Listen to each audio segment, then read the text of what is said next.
The great American novelist Nathaniel Hawthorne once said, "Time flies over us, but leaves its shadow behind." Driving along this barren stretch of highway in southern Utah, we discovered a town, nearly all but forgotten, where you can see today where time has left its brilliant shadow behind.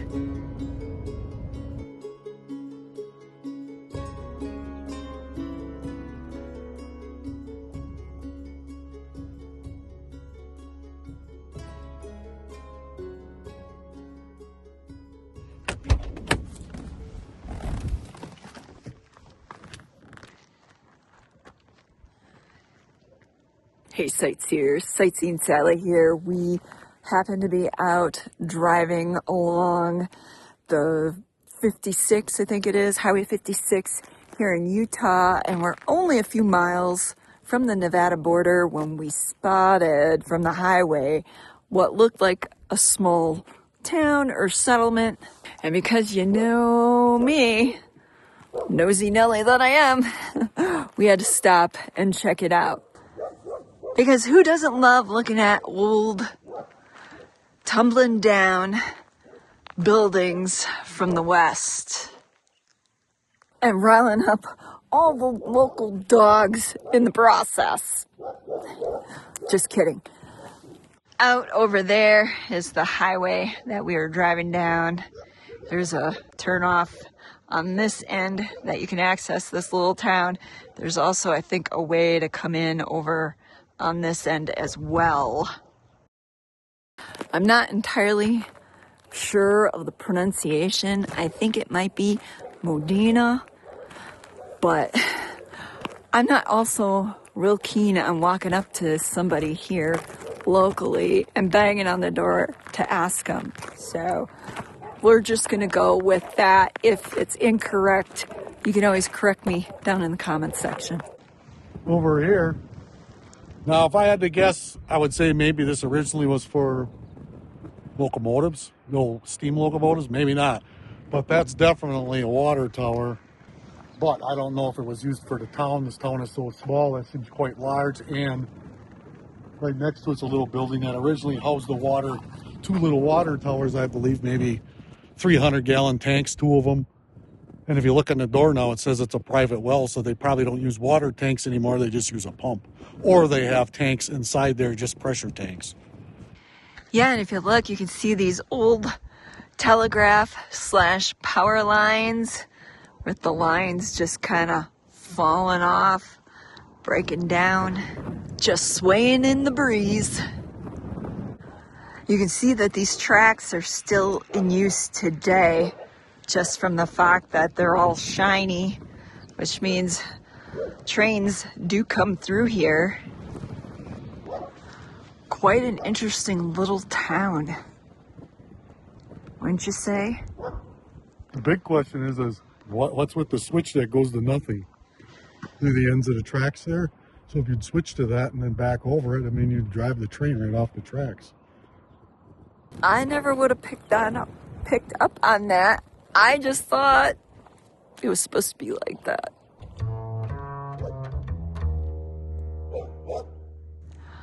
If I'm not mistaken, this is the old J.B. Lund Hotel. If you look closely, you can kind of see where it says J.B. Lund and Company across the top, and then something merchandise and hotel in the second line there. From the little bit of research that I did online, using Google, Modena is an old railroad town, which obviously we can tell that just from the fact that the tracks do come through here. And as we pointed out earlier, that water tower, which very likely could have serviced the train. The train's coming through. There is a cemetery for the town. You need to drive, about a mile and a half down this dirt road. We did take a walk through for those interested in seeing what we discovered here at the cemetery, there's a catch. You need to be either a patron or a sightseeing sidekick to catch that part of the video.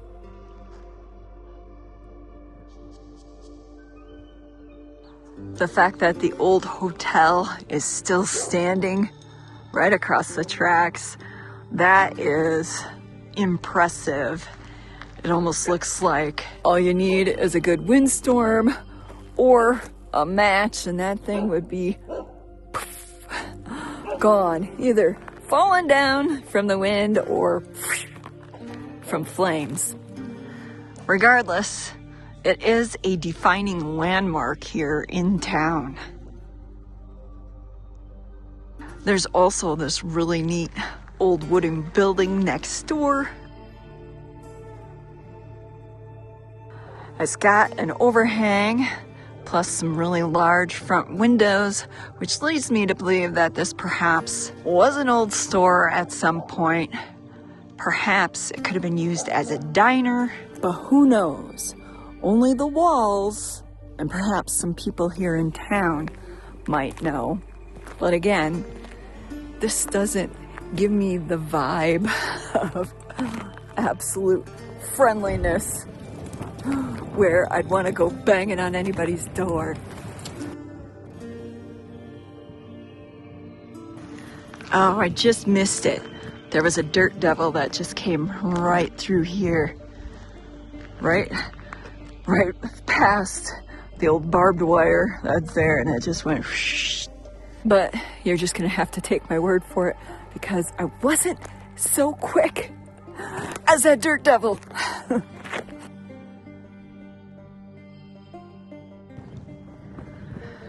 You can see I'm at what is the corner of 100 South and Main Street, directly across from which is this water tower. I'm trying to be super mindful of the fact that right up over there is a sign that says private drive, and yet this is supposed to be a street. And as you can see, there's other buildings back there, and I'm not really sure if I can walk down this way to be able to look at these buildings closer up or not.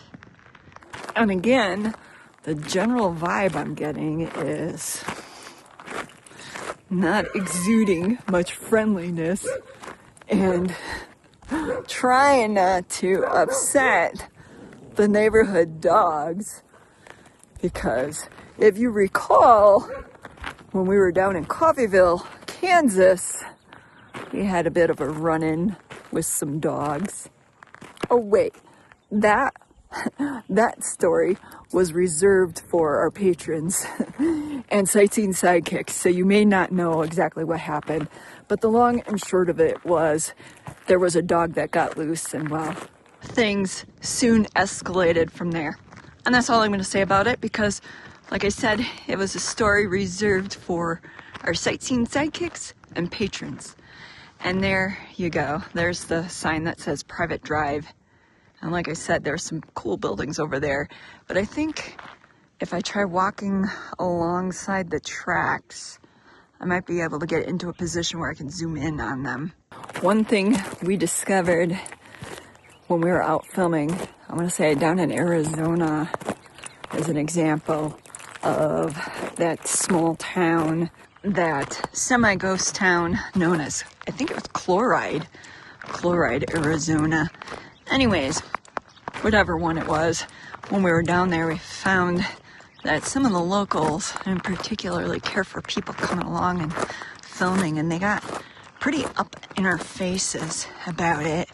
And for some reason, there's something about this town that kind of strikes me along that vein, which is why I don't want to cause anybody any kind of aggravation just coming out and taking a look.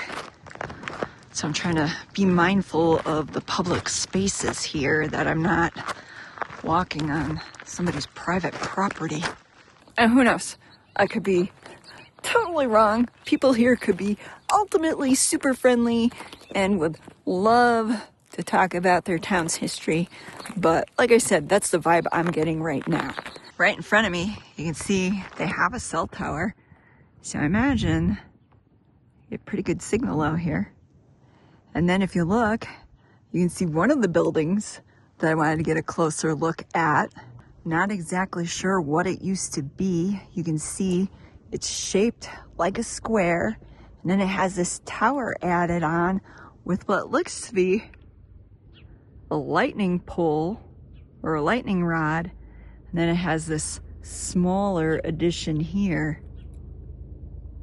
Don't know if that's associated with the railroad or an old schoolhouse, somebody's house. Whoever's got it now is a bit of a collector from the looks of it. For those of you who are nosy and want to see what they're collecting in this yard, several old vehicles, including one that looks like an old bread truck of some sort. Oh, wait. That might be an old mail truck. It's got red, white, and blue on it. The other building I wanted to see was up over in there, and I just don't think I'm gonna get a good vantage point from over here at all. So I'm just gonna walk back towards Main Street and then take a little walk-see down some of the other side streets off of Main Street and see what else we can discover while we're checking out Modena.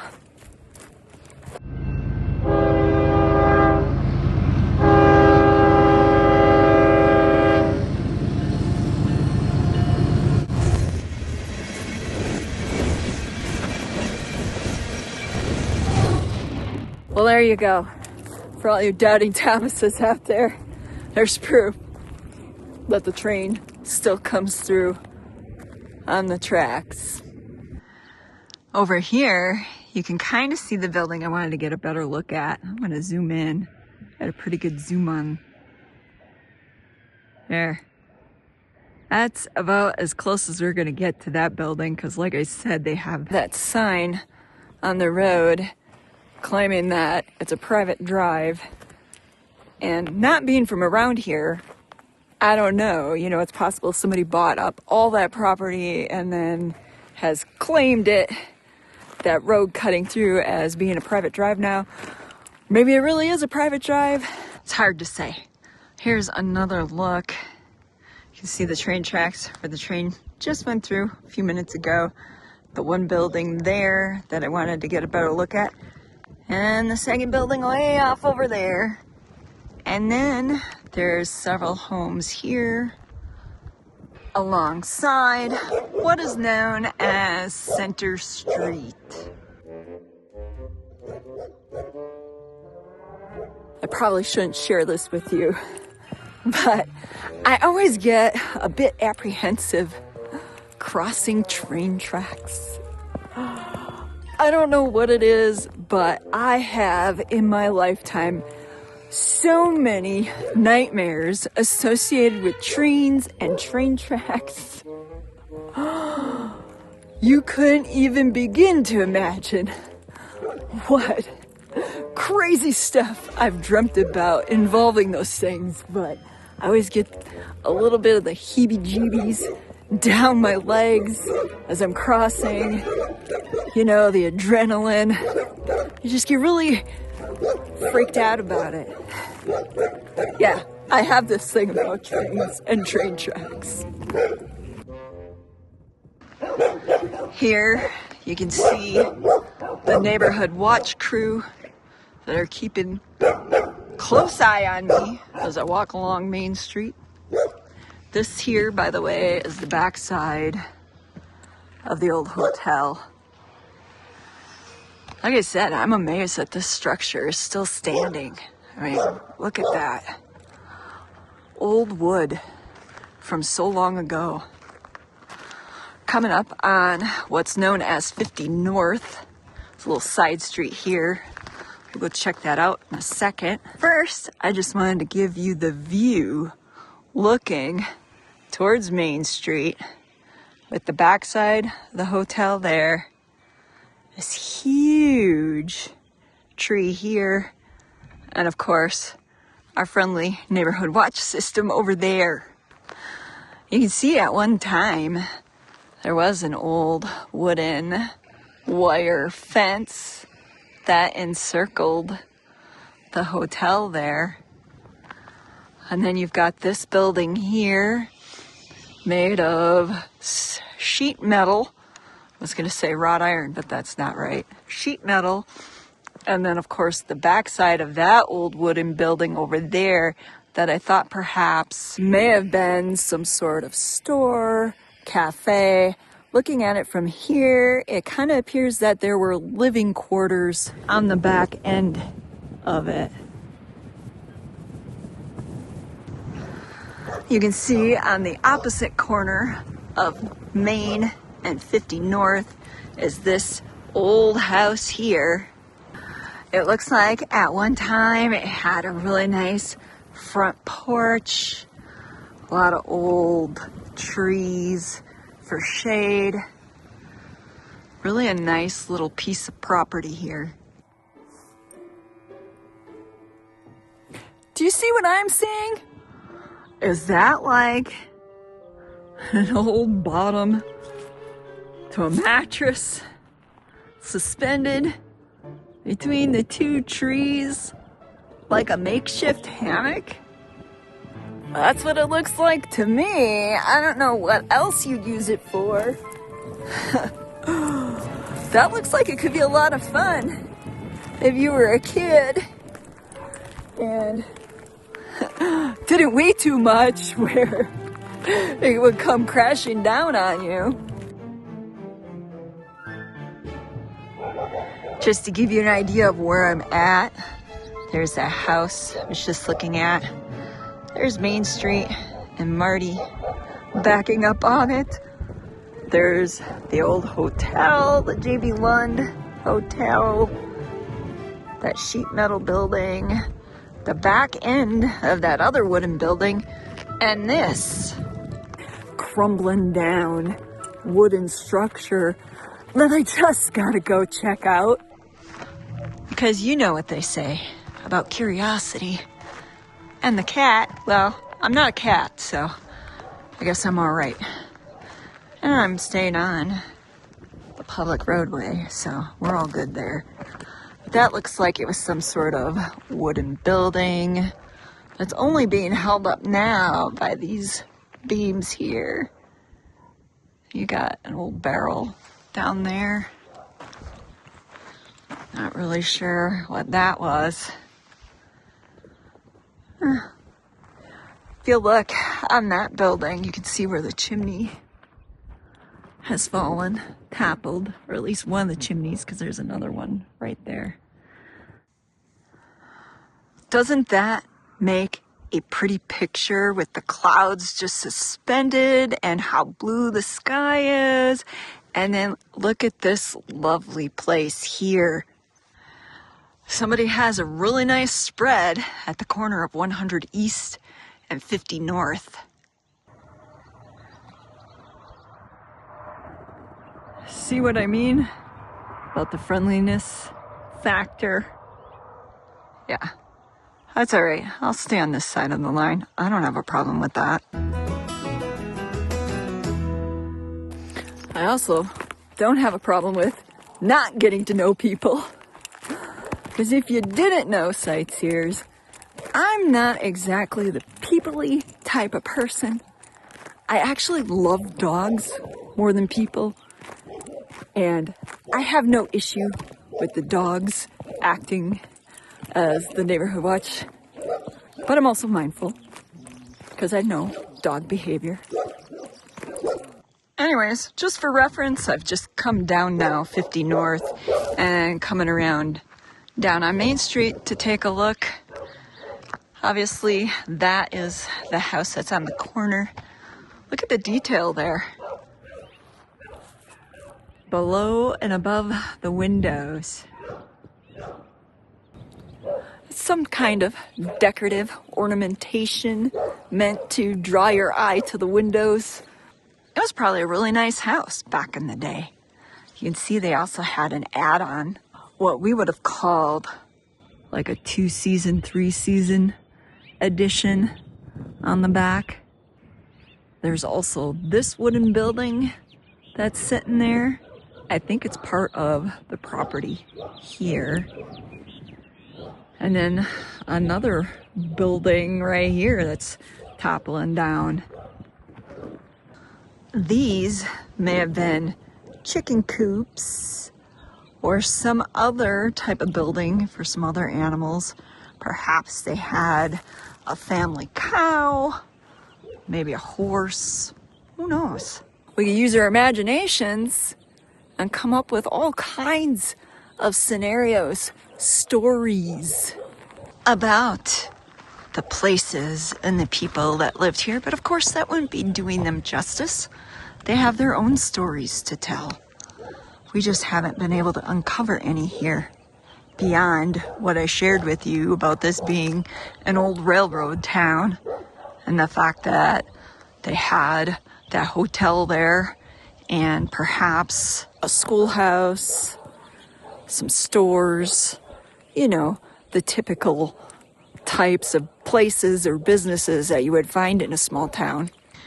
This actually reminds me of a lot like, the town is a lot like Valentine, Texas. Who remembers when we went and explored Valentine? There you could find a lot of old wooden buildings that were hanging on to their last legs, like the ones you see here. For those of you who like to follow along on Google Earth, I'm now up at the corner of 100 North and Main Street. I'm gonna take a detour down 100 North so we can see what's down this street. And then when we're done looking at that, we'll continue up Main. Oh wow, if you look way off in the distance, you can see that one building that I found so very intriguing. It's like you can see that no matter where you're standing in town. There must have been a building that stood here at one point. You can see that there must have been a fire of some sorts and it burnt down. Wow, look at that. Doesn't that make for an interesting picture? The old gnarly dead tree in front of the old ramshackle wooden sun-beaten cabin with the old privy in the back corner. Yep, this is what I think of when I hear the words ghost town. You can see that they have the original gate still in place here. And then the old wooden fence with the barbed wire, obviously to prevent either people from coming in or perhaps their animals from sneaking out.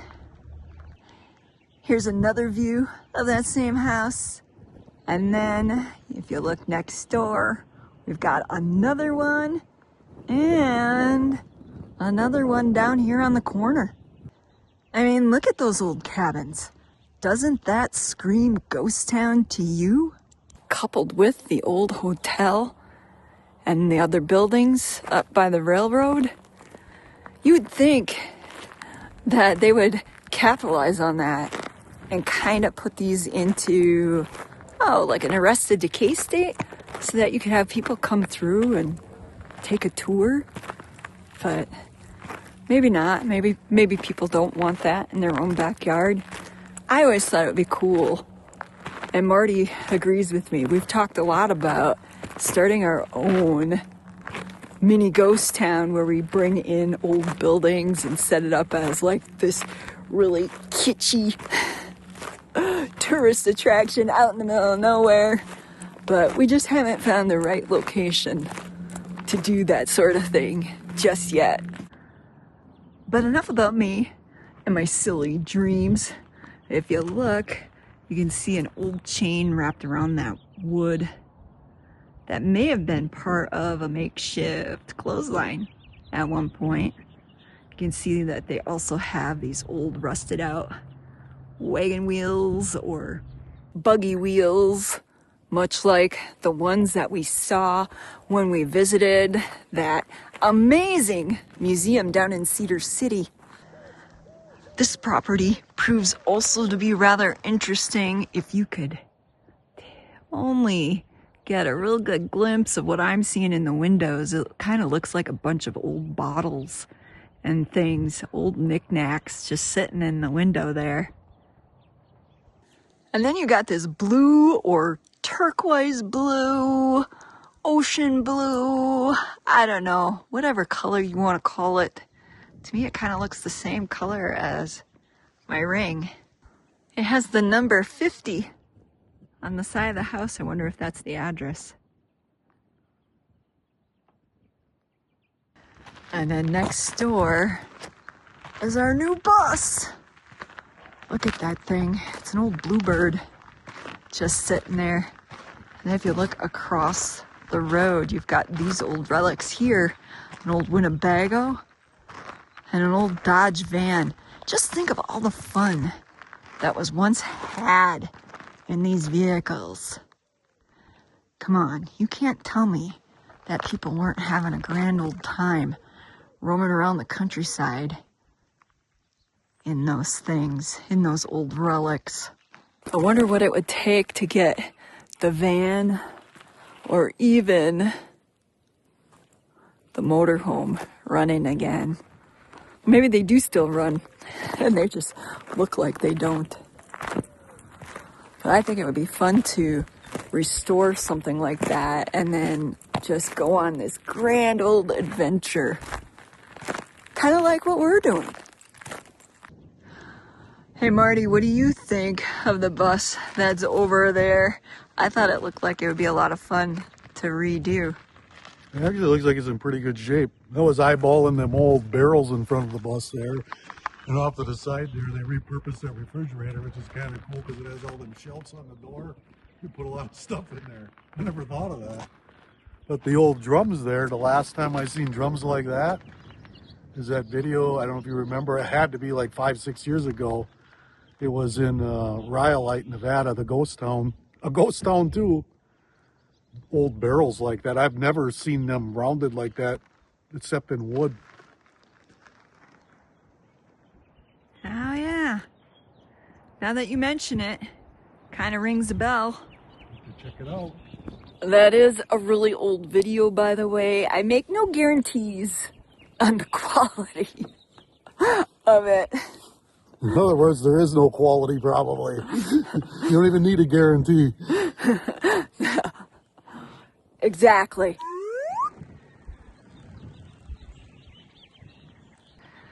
Continuing on, you can see this old building here.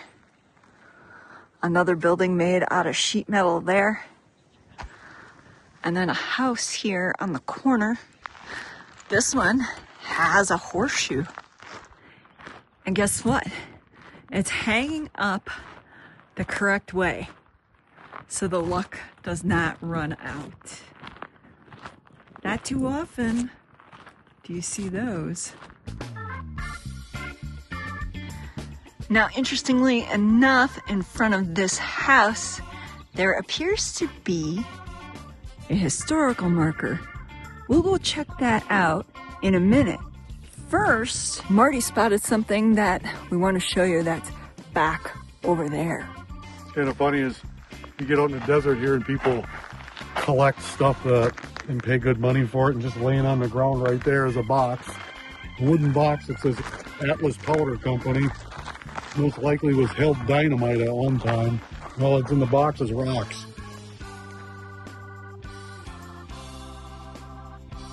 It's always so much fun to see what old Eagle Eye Marty's gonna spot out in the desert. Well, why don't we go take a look-see at this historical marker. I honestly wasn't expecting to find anything like that out here, but we're in luck. It says Modena, Utah. The all-important railroad found its way to this spot in 1899. Water in nearby desert springs made this a natural stopping point to replenish the steam engines. The town was originally built between the railroad spurs, but a major hotel fire encouraged relocation to the existing town site. I just wanted to point out that you'll notice there's mountains in the background, and yes, they were mining those mountains for precious metals, minerals. This is Iron County, so I know they were doing iron mining down the road from here, but I also read that there was silver and gold mining going up in the other mountains. Just so you know how far we are from the Nevada border, according to this, it's exactly 8 miles. The other thing of interest that I noted when reading this is that the only telephone terminal in town belonged to the mines. Modena itself had one phone in the local store, which was shared by all. The telegraph was mainly used by the railroad, so when they shut down the depot, the telegraph office shut down as well. Additionally, just north of town is the remains of the power plant that was built in 1910 for the use of the mines. The locals, I guess, did not receive power here in town until 1940. As you can see, we've landed back up over by the train tracks. Oh look, that must be where the locals get their mail. Just a few boxes there.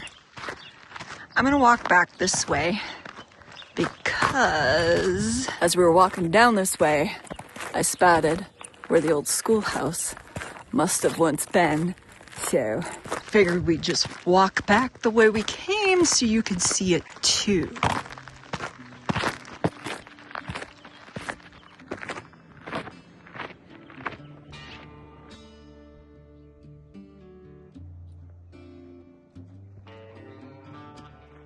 We're coming back onto 100 North, and there is what I believe is the old schoolhouse.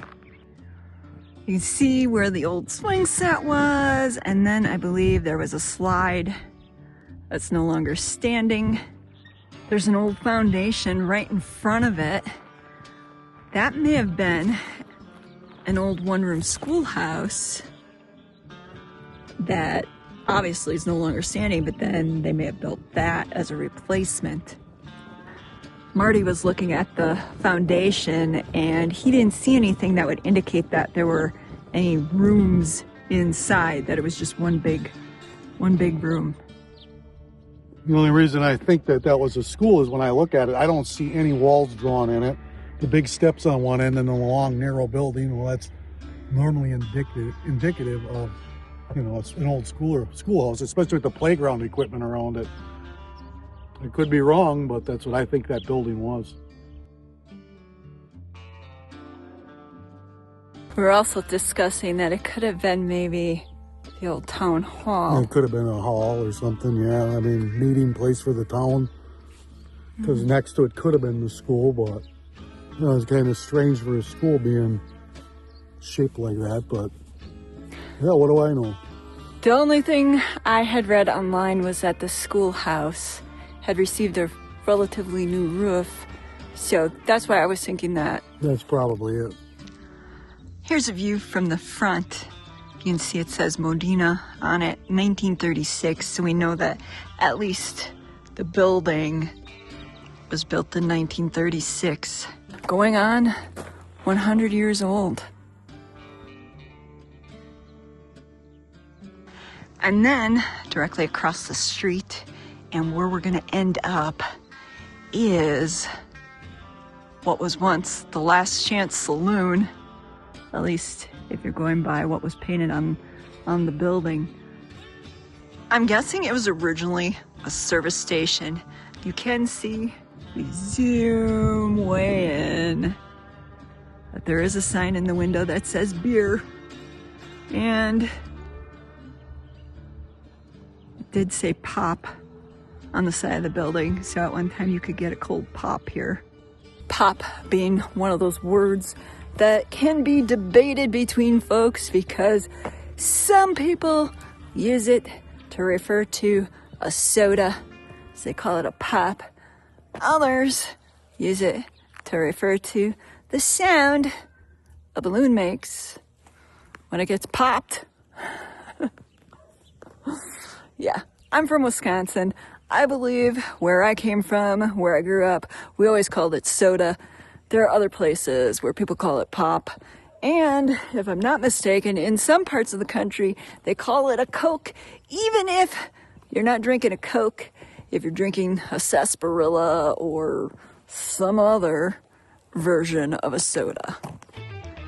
Anyways, this is what you'll find here, 8 miles into Utah, coming from the Nevada border, Modena, and the Last Chance Saloon, and this mystery building over here. We're still debating whether or not it was an old school.